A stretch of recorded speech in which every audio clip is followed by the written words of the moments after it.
Chapter 10, The Theory of Death. As soon as McAdams heard the car pull into the driveway, he came out of the house and waited on the porch. It was a little past 2 in the afternoon, and his studying had been slow going since he had returned from lunch and spoke to Decker about Melanie Mueller.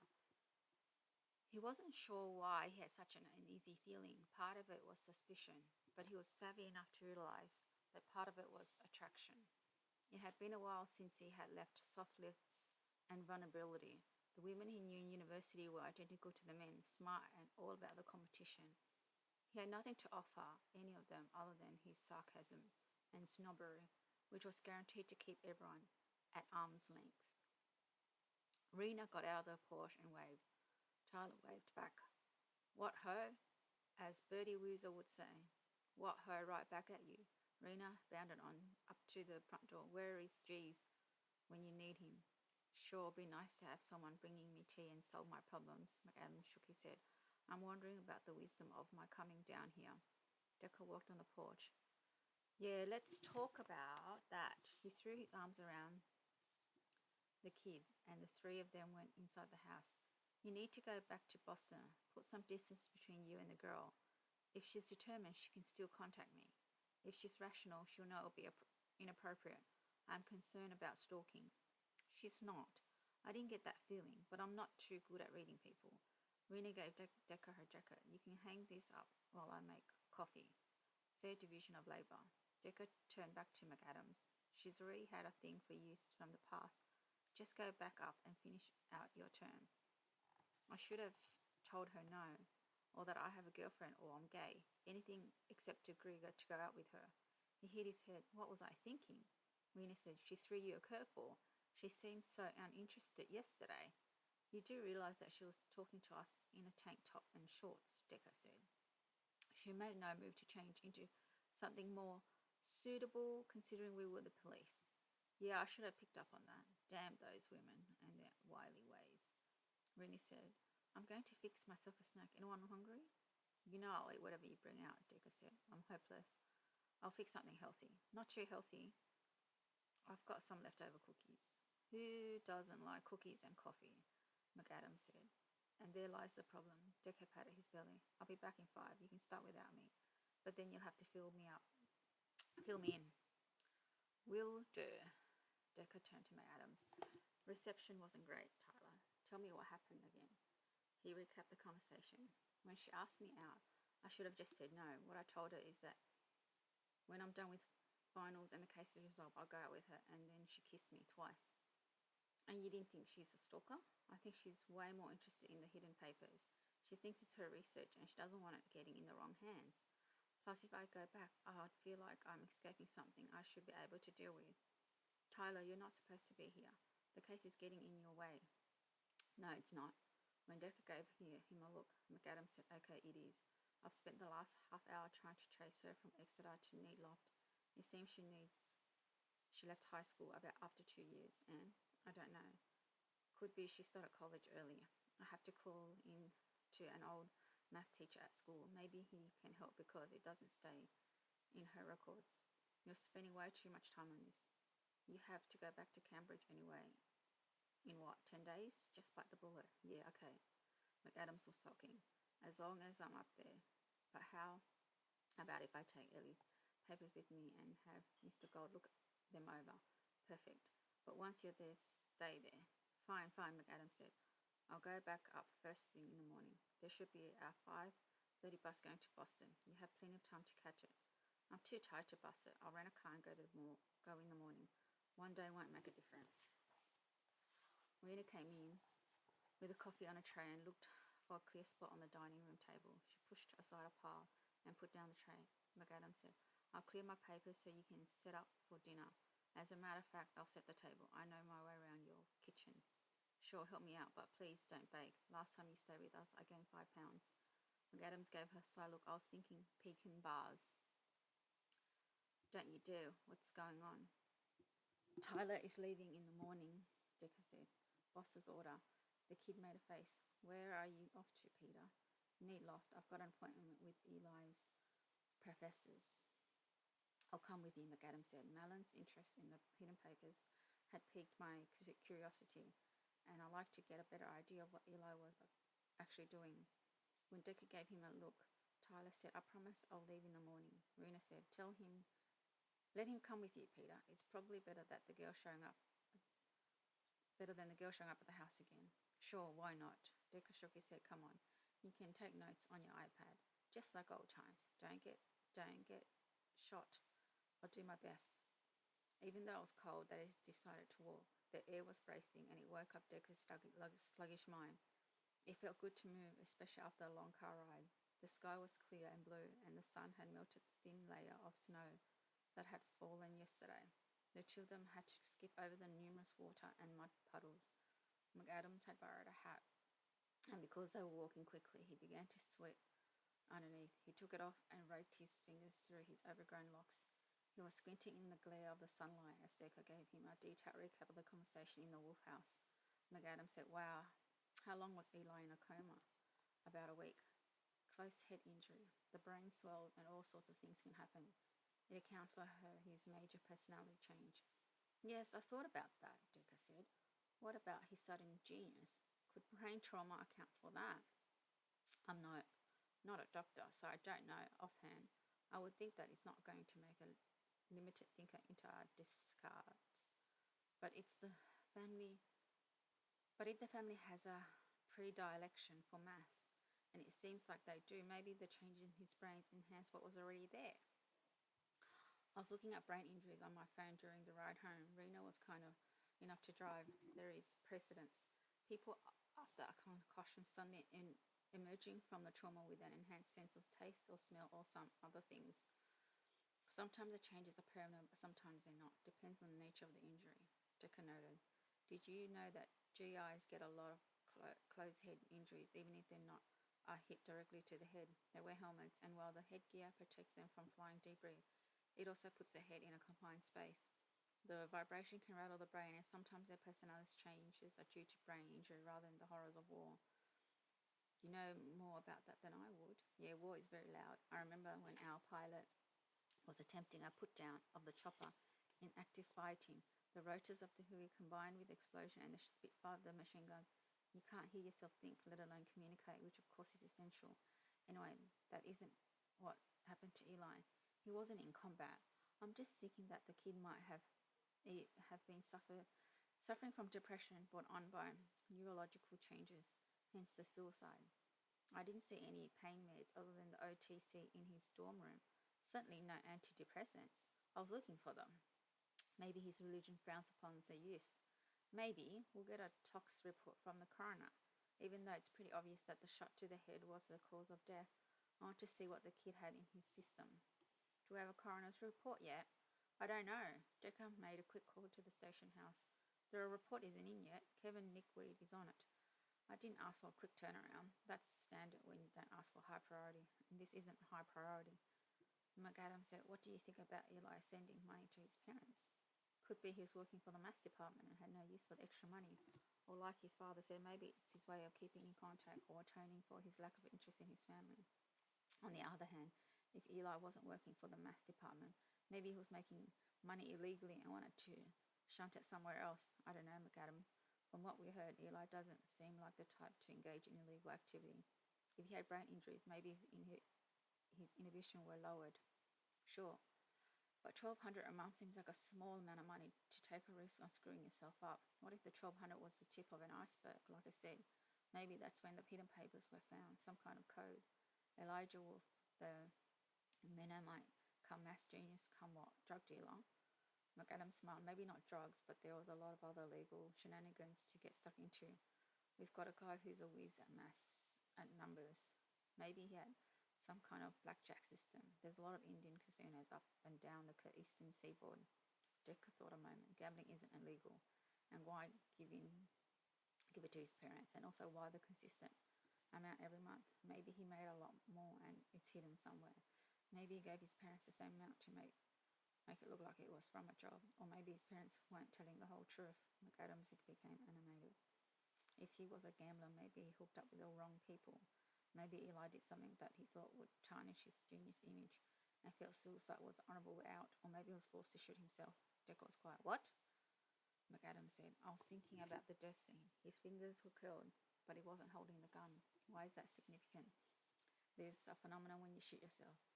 If you're tense when you do it, your fingers get a lock on the gun and go into rigor. It's called cadaveric spasm. His fingers were curled, but he dropped the gun. It isn't unheard of to drop the gun. It's just one of those things that you think about if you're a detective. If it was forced to shoot himself, he'd be tense and he'd be more likely to be gripping the gun. Of course, if he had taken drugs beforehand, it could have relaxed him or given drugs against his will. So you think his suicide has something to do with getting involved in something criminal. It happens, right? That seemingly good people go bad. Of course it happens, especially considering that Eli probably had sustained brain injuries. They kept walking. Decker said, I do like your shenanigans with number theory. A guy who's good with formulas could be useful in a number of unsavory activities. Counting cards in blackjack, poker playing, bookmaking. He could probably shift the odds in his head at a moment's notice. How about this? McAdams held up a finger. Automated stocks trading. Everyone in that industry is looking for the next big thing in algo trading. Maybe Eli found it. I like that habit. Do we know if he was working in the industry? No one has mentioned it. We haven't been asking the right questions, Decker thought for a moment. 1200 a month doesn't put him in the high roller category. Like I said before, maybe it's the tip of the iceberg. Last I heard, automated trading was legal. It is legal. Do you know how it works? In a nutshell, it generates tiny profits from zillions of automatic traders to produce big profits. And there are specific firms that specialize in this type of trading. Usually that's the case.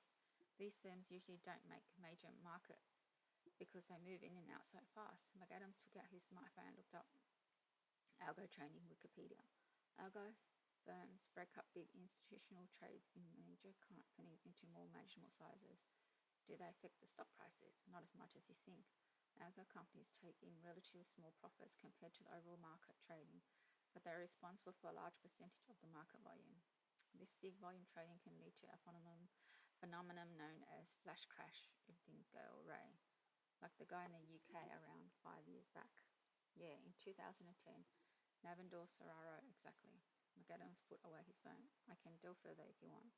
If I need more information on this, I'll ask you to do it, but only after your finals. Sure, he stuck his hand in his pockets. If Eli had hit upon an algorithm that was highly profitable, it might explain why Malone is so interested in those hidden papers. It might explain why everyone is so interested. Dean Zhao, Alistair Dixon, the RA, and Eli's professors. Which professors?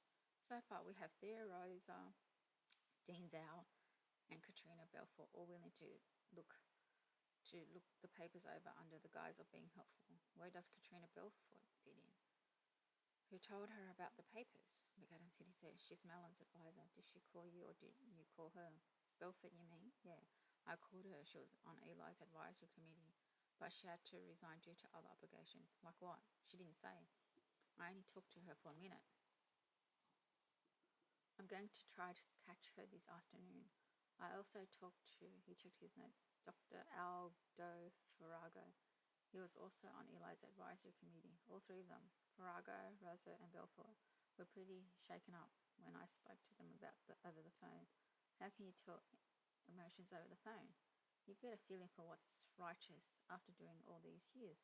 I can still be fooled though. My first impressions aren't always spot on. They walked in silence, and McAdams said, Are you referring to your impression of moi? God forbid. Decker stifled a smile and put his arms around the kid. What in the world gives you that idea? I can do without the sarcasm, old man. What sarcasm? And your children can still speak to you? Every single one of them. And as they get older, I've gained stature and IQ points. Someday even your father won't seem so bad. I don't dislike my father. Of course, I don't actively like him, but no one does.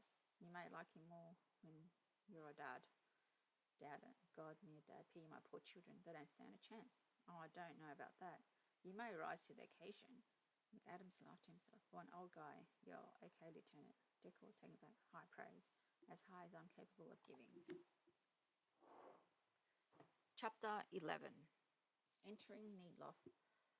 Fourth story is of unadorned brownstone punctured with prison-sized windows. Decker checked the directory. Engineering and applied science occupied the bottom floor. Computer science held the second tier. Physics and chemistry shared the third floor, and applied and theoretical mathematics reigned supreme on the fourth. The interior of the college was pure function. Tiled floors, low acoustical ceilings, long hallways, small classrooms with a whiteboard and stark wooden desks, along with a stale, musty smell of too much radiator heat and too little fresh air. Decker and McAdams did a couple of 2 steps, dodging speed walking students with their eyes on the floor. They took the elevator to the fourth floor, a replica of the ground floor they had just traversed. A woman with blonde hair dressed in workout clothes was locking up Katrina Belford's office. She had an athletic build of developed arms and developed calves. Dr. Belford, Decker asked. Yes. When she stood up straight, she appeared to be around 5 feet, hazel eyes, high cheekbone, and a big chin. A pretty woman bordering on handsome. Oh, you're the detective. I am. Peter Decker of Greenberry Police. This is my partner, Detective Tyler McAdams. Right, she checked her watch. I totally forgot. It's been a crazy day. She checked her watch again. Hold on. She unlocked the door and ushered the men inside. I can't spare a lot of time right now. Things are just too hectic. With Eli's death? Of course it's Eli's death. That gave everyone a shock and then some. You didn't see it coming? Of course not. If anything, he seemed more relaxed. Probably because his thesis was going great and he was into things that excited him. What kind of things? McAdam asked. Math things, I would imagine. She paused. Eli was reserved, cautious with what he talked about. I didn't have so much to do with him in the upper division studies as I did when he was a freshman. Why's that? Well, she looked at her watch.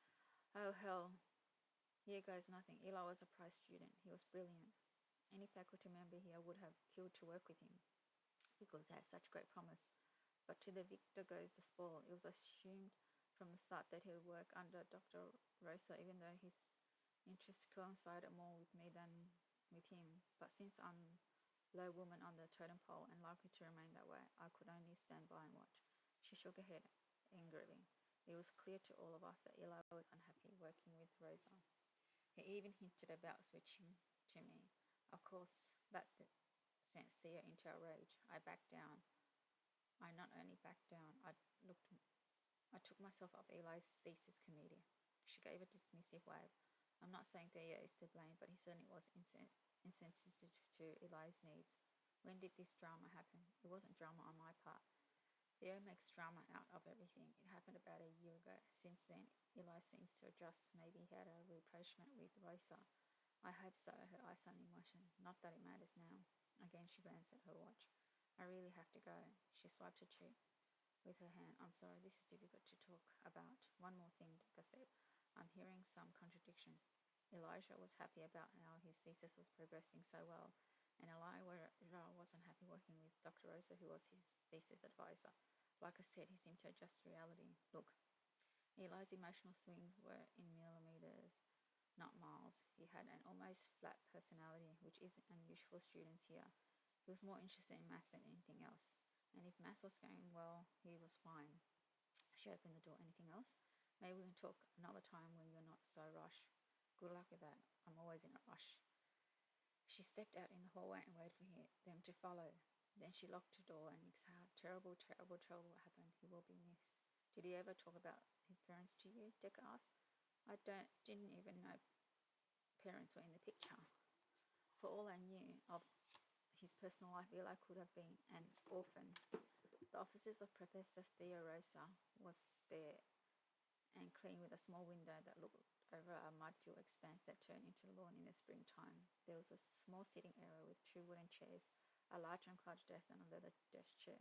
The walls were filled with diplomats, awards, and accolades. The door was wide open when the professor was nowhere in sight. What now? Decker checked his watch. He said 3:30, academic standard time. McAdam was checking out his credentials.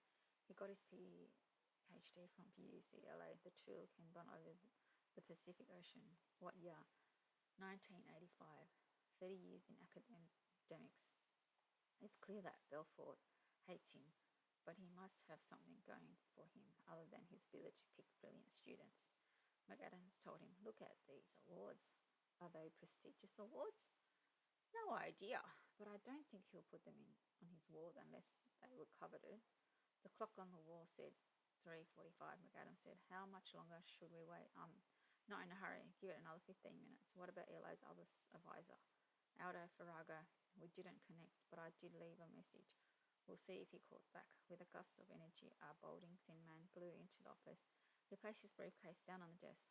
"So sorry I'm late." He took off his coat, hanging out on coat rack.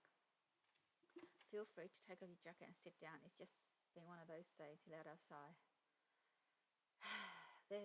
That's to be expected after such a terrible tragedy. He sat down on the leather desk chair and threw his head back. "What a terrible waste." He looked up. "I'm Theo Rosa. Chances are you could guess that without being a detective. I'm Detective Peter Decker, Greenberry Police. This is Detective Tyler McAdams." Hands were shaken all around. Rosa appeared to be in his mid to late 50s. His eyes were milky, his thinning hair was grey, and he had a stoop-shouldered, doughy build. "Thanks for agreeing to see us on such short notice." "Yeah, sure." Rosa shook his head and sat up. "Was it suicide? That's what everyone is saying. The coroner hasn't made a definitive determination. What do you think?" "I'll leave those things to the experts," Decker said. "Did you know Eli well?"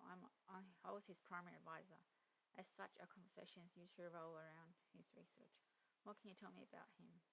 "His brilliance was undisputable as far as what I thought about him. Quite serious, dependable, and original thinker." "How do you get along with others?" "Maths isn't a social subject, Detective." "Did he have friends?" "I wouldn't know much about his life outside of his work." "You didn't say, and I didn't pry." "He would communicate his presentations through complex were well thought out. He was helpful to other students in the lab." That jibed with what Malin Euler had told them. Decker said, "You don't have department social functions?" "Of course we do." Rosa thought a moment. "He was at our Christmas party about a month ago." A pause. "That was unusual." "He usually didn't participate." "Not usually, but he was there. And after a few beers, he was actually quite amicable. He seemed in a very good mood.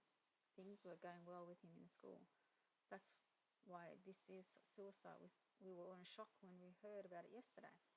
"It doesn't, I don't know, maybe he had a hidden life that I didn't know about." "Did he bring anyone to the party?"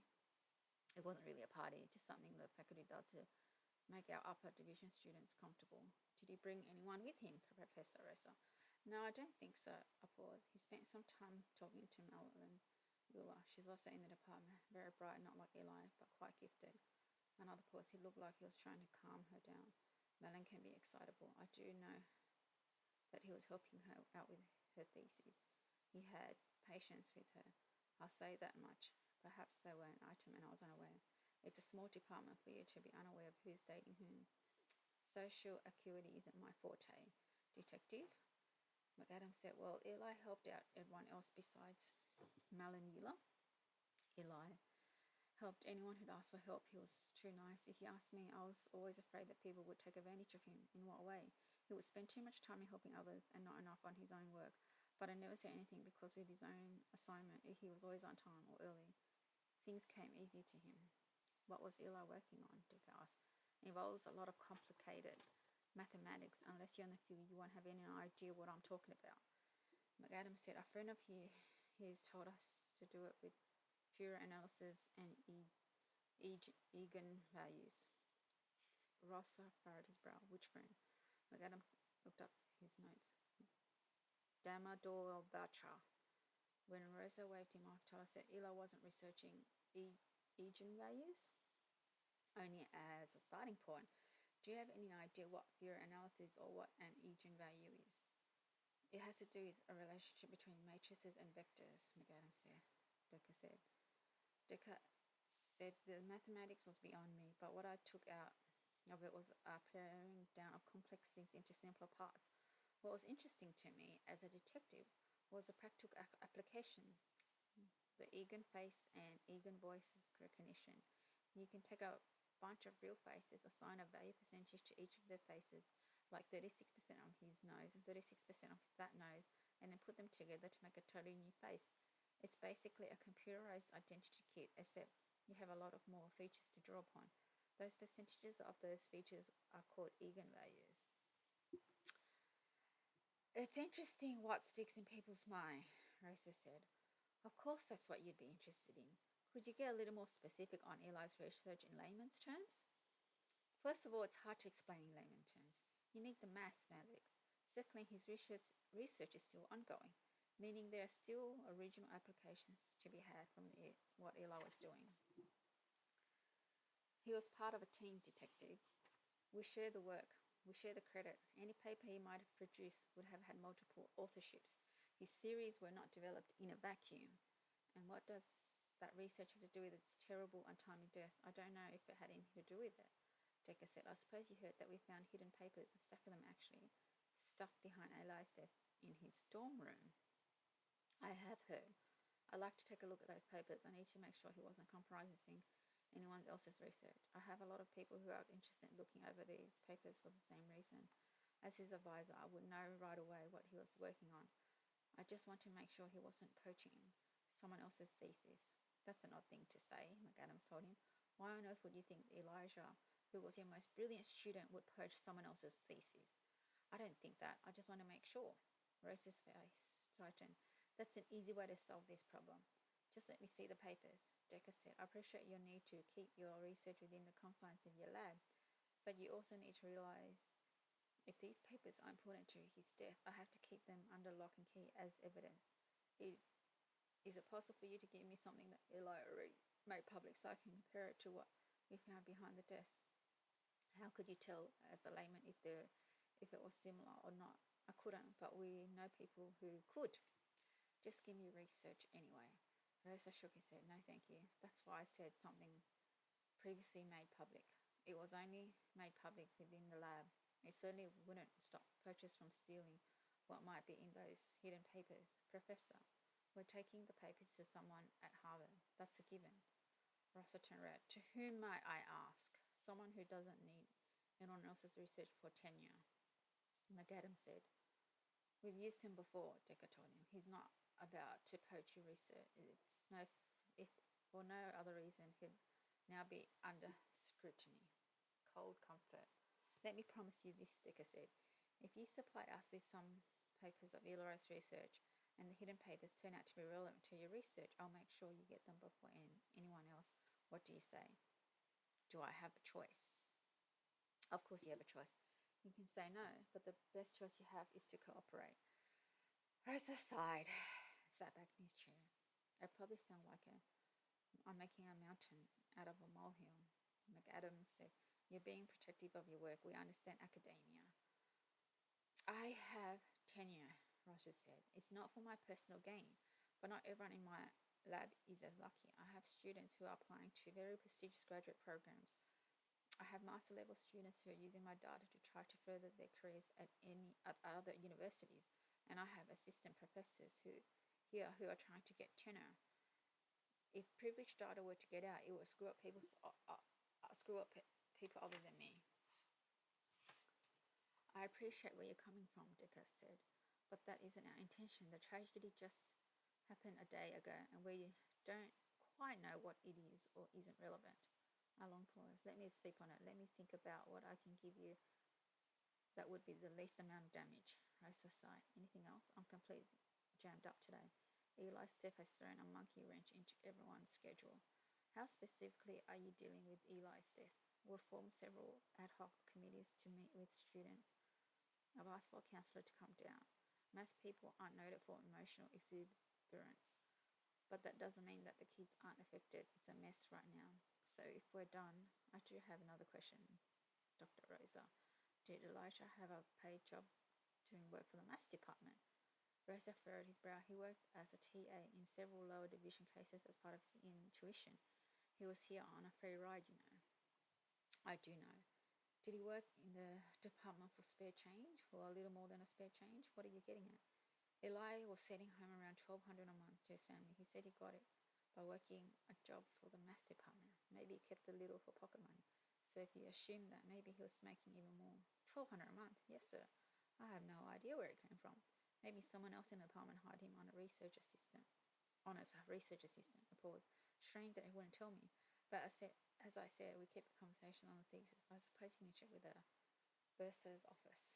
Thanks, I'll do that. Rosa seemed troubled. I don't mind his working for someone else other than me, but he should have said something. Do you know who he might have been working with? No idea whatsoever. Well, if it was someone in my department, I'd like to know about it. I don't like people working with me, with my students behind my back. I understand. So you tell me if you find out anything? Let me find something of significance first. Right now, I'm just trying to piece together who Elijah Wolf was. Do the police always have delved so deeply in a suicide? I think it's necessary for my peace of mind, Decker said. Rosa made a point of looking at his watch, even though there was a wall clock in the room. Anything else? Not at that moment, thank you. Decker gave the professor his card. Call me anytime. My cell is on the back. And please let me know about your decision to share some of Eli's research. It may prove invaluable to us all. Rosa flipped the card over a couple of times. I'll call you and let you know. I'm taking the hidden papers to our professor tomorrow, McAdam said. Just to let you know what time. I'm leaving around 2 in the afternoon. When Decker looked at him, McAdams just smiled. Who is your professor? I don't think you ever told me the name. Privileged information. There are only so many people in maths department. If you ask around, we can't stop you, McAdams said. Decker said, thank you for your time. Not a problem, you can see yourself out. As soon as they walked into the hallway, Decker said, I thought you were renting a car leaving in the morning. Guess I'm not a morning person. You told me you didn't want to go out in the afternoon. You told me that if you left in the morning, you'd be more on your game. You told me that the only reason you are staying tonight is to get a good sleep. Either you're lying or you're stolen, or all of the above, all of the above. Cool. Cool it with a snide talk. You're beginning to piss me off. You know, Decker, no one except my nanny has ever given a damn about me. It's way too late for me to develop a father figure now. I'm sure you can take care of yourself. A pause. But if you screw up and your dad finds out you're working with me, he'll be major league piece. And with some justification, you should be studying, Tyler. You should be concentrating your test, not running around trying to make sense out of a senseless act and being stalked by a crazy math girl in the process. She hasn't called me once since our launch. For the information, McAdams looked at his phone. Okay, she only called me once. Look, kiddo, if it's all the same to you, I'd rather not be on your own father shit list. McAdams smiled. I've been on it many times and I'm still here to tell the tale. Actually, I consider it a place of high honor. Of course you do, Decker said. Piss off one's parents is a time-honored tradition. You seem to have extended the tradition to me. I don't know whether to take it as insult or compliment. McAdams gave him a small punch on his arm. What the hell, Decker? Live large, take it as a compliment.